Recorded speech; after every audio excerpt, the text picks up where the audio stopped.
An amazing job. We have peace in the Middle East. Nobody thought that was possible. We've settled 8 wars, and I believe another one's coming pretty soon. You know what that is? The one that I thought was going to be an easy one has turned out to be probably the most difficult. Last month, 29,000 people died, mostly soldiers, in Ukraine, Russia. Think of that, 29,000, 27,000 in the month before, 26,000 in the month before that. It's terrible. But we have meetings and we think we're making a lot of progress. Thanks as well to Secretaries Scott Bessent, Howard Lutnick, and Chris Wright, U.S. Trade Representative, Jamieson Greer. They're all doing such an incredible job. Ambassador 𝗪𝗪 Gingrich, who is here, doing a fantastic, really fantastic work. Thank you, 𝗪𝗪. And many other members of my administration who are so committed to peace, and they're also committed to great success. Very importantly, let me recognize the very first group of distinguished members of the Board of Peace. They will be introduced by name in just a moment. Caroline will be doing that introduction. And to each and every one of you, we are truly honored by your presence today. Leaders of countries, in most cases very popular leaders, some cases not so popular, but that's the way it goes in life. Thanks as well to President Karol Nawrocki of Poland, who's a fantastic man. He just won a very big election. I'm very proud of him.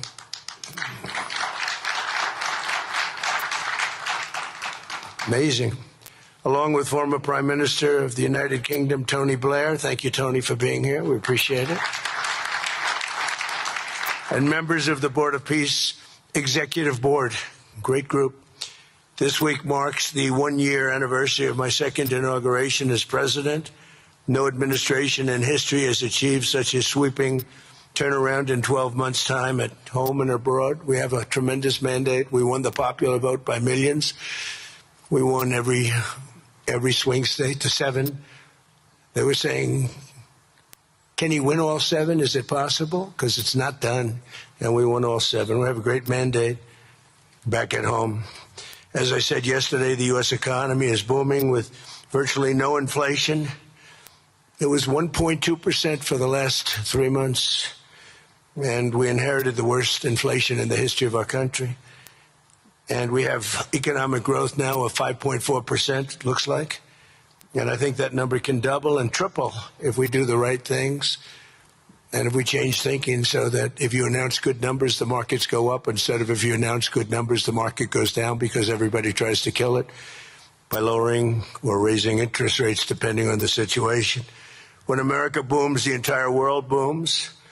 And we have secured commitments for over $18 trillion in new investment coming into our country, which is a record by many times over, not just by a little bit, by many times. There's no country ever in history that's gotten anywhere near that number. Slashed our trade deficit by 77%. This is in 1 year. Yesterday was 1 year.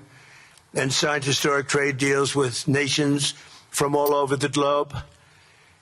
Today, the world is richer, safer, and much more peaceful than it was just 1 year ago. We put out all those fires. A lot of people didn't know, including me, that some of those wars were going on. And some of them were going on for, in one case, 32 years, in another case, 35 years, and another one, 37 years. We were very happy to stop the war that had started with India and Pakistan, 2 nuclear nations. And I was very honored when the Prime Minister of Pakistan said President Trump saved 10 and maybe 20 million lives by getting that stopped just before bad things were going to happen. As president, I ended those 8 wars in 9 months, including Cambodia and Thailand. And by the way, many of the leaders are here. Kosovo and Serbia, the Democratic Republic of the Congo and Rwanda, Pakistan and India, Israel and Iran, Egypt and Ethiopia. We're working on that right now.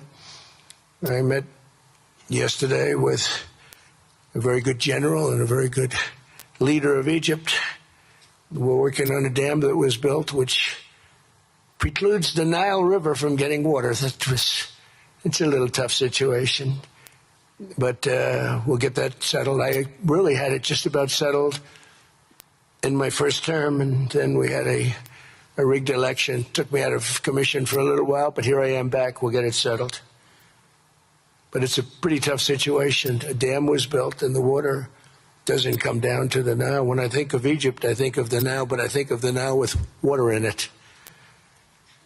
Armenia and Azerbaijan, a lot of these leaders have become my friends. They become my friends. They're here.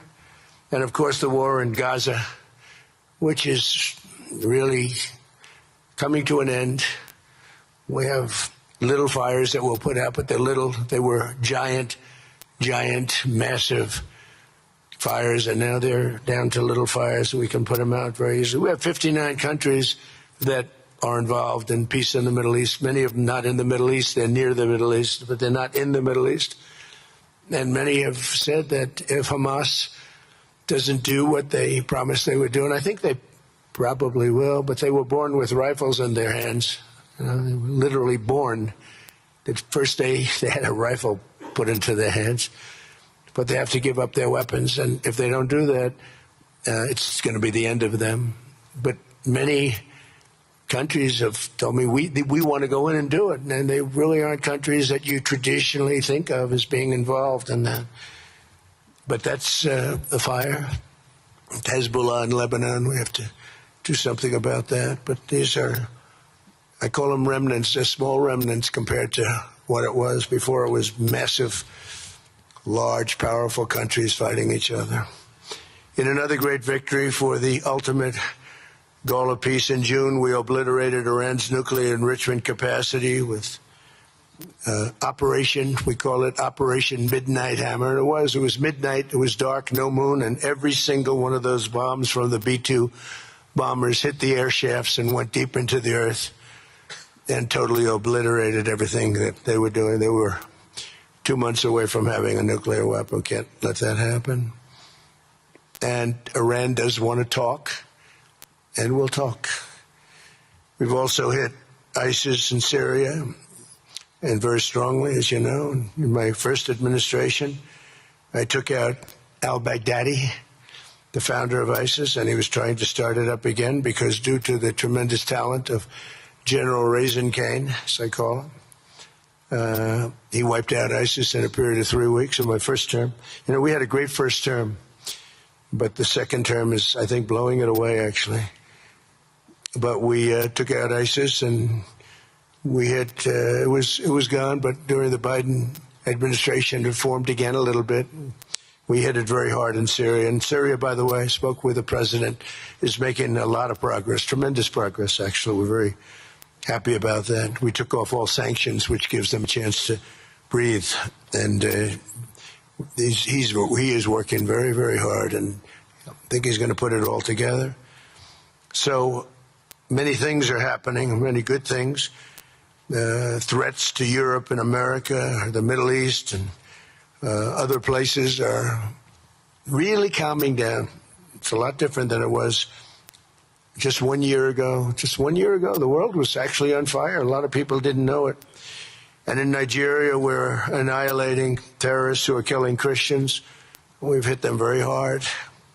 They've killed thousands and thousands of Christians. What's that all about? Much of this unprecedented success is possible because I rebuilt our military in my first term, and now we're making it even stronger. We have a budget of over $1 trillion this year, and next year we're going to $1.5 trillion. Our country's never done better economically. We're taking in numbers that we've never taken in, not only the fact that the investment is at 18 trillion plus, but our jobs numbers, everything is, I think, maybe better than ever before. I think you're going to see and a lot of you are investing in our country. I think you're going to be extremely happy with your investments. I think you'll see numbers like you haven't seen before. I also secured commitments from virtually all NATO allies to increase their defense spending to 5% of GDP. Everybody but Spain. I don't know what's happening with Spain. Why would they not do that? They want a free ride, I guess, huh?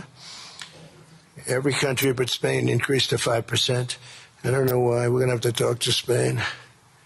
With America's renewed attention to security of the Western Hemisphere, I've stopped the invasion on our southern border and designated the drug cartels as foreign terrorist organizations. And you probably saw that we've virtually stopped almost 100% all drugs coming in by water. Now we're going to stop them on land. The land is easy. The water is tough. But that's down now. I heard it just last night. It was 97. Now it's 98.1%. And we're trying to figure out who are the 2% that are willing to get onto those boats. I don't think they watch television or the news. But we've taken out almost 100% of all of the drugs coming into the United States by water. And now we'll, I think, very easily stop them on land. That's the easy part. We wanted to wait till the other was taken care of. And earlier this month, thanks to the unrivaled skill, power, and might of the U.S. military, we have the most powerful military in the world by far. We captured the outlaw dictator Nicolas Maduro, and the people of Venezuela are very happy about it. And we're having great relationships with the new leaders of Venezuela. The relationships have been good. We're opening up the country to our giant oil companies, and it's going very well. We've already taken out, think of this, 50 million barrels of oil, and a lot of that's going to go back to Venezuela. They'll do more income with us in a short period of time than they did in years, because as much oil as they have, and they have a lot, just about the most. After us, there's a couple of countries that are in that category, but we have the most, actually, and they're second between Venezuela and us. We have 62% of the world's oil, but they have very little production, so they'll have a lot of production. All the oil companies, we had meetings, you probably saw, all the oil companies want to go in. They want to go in immediately. They're already touring the sites. But our military was amazing. That strike was amazing. We had a second wave coming. We didn't need it. They said, no second wave. We don't want a second wave. The first wave was enough. And, of course, we're working to end the horrible killing in Ukraine, a war that should never have happened and would have never happened if I were president. That was not going to happen. I used to speak to Vladimir Putin about Ukraine, and it was the apple of his eye, but he would never have ever done it. Said, you can't do that, Vladimir. As part of this historic record of major peace initiatives, today we're announcing more details regarding the Board of Peace, so important. This board has the chance to be one of the most consequential bodies ever created, and it's my enormous honor to serve as its chairman. I was very honored when they asked me to do it. We had an idea to do it, and then they came, they said, you be the chairman. And but I take it very seriously. We have a great group of people and incredible young people that are leading it from within. It's running beautifully, started already. And every country, just about every country, wants to be a part of it. And we just sent out the letters a couple of days ago, and these are just the countries that are here. They happen to be in Davos. So we said, would be honored if you wanted to join us up on the stage. And it's really great. They're friends of mine. I think, let me see. Yeah, every one of them is a friend of mine. A couple, let's see, a couple I like, a couple I don't like. No, I like, actually, at this group, I like every single one of them. Can you believe it? Usually I have about 2 or 3 that I can't stand. Usually I have 2 or 3 that I don't like. I don't find them up here. I like every one of these people. No, they're great people. They're great leaders. And the Board of Peace is composed of leaders, the top leaders in the world, actually. Last October, we released a plan for the permanent end to the conflict in Gaza, and I'm pleased to say that our vision was unanimously adopted by the United Nations Security Council late last year. Under phase 1 of this plan, we have painstakingly maintained that Gaza, and we're going to have it very strongly, and it's what we have, maintained the Gaza ceasefire, delivered record levels of humanitarian aid. We've given aid. You know, you used to hear all the people were starving and it was terrible.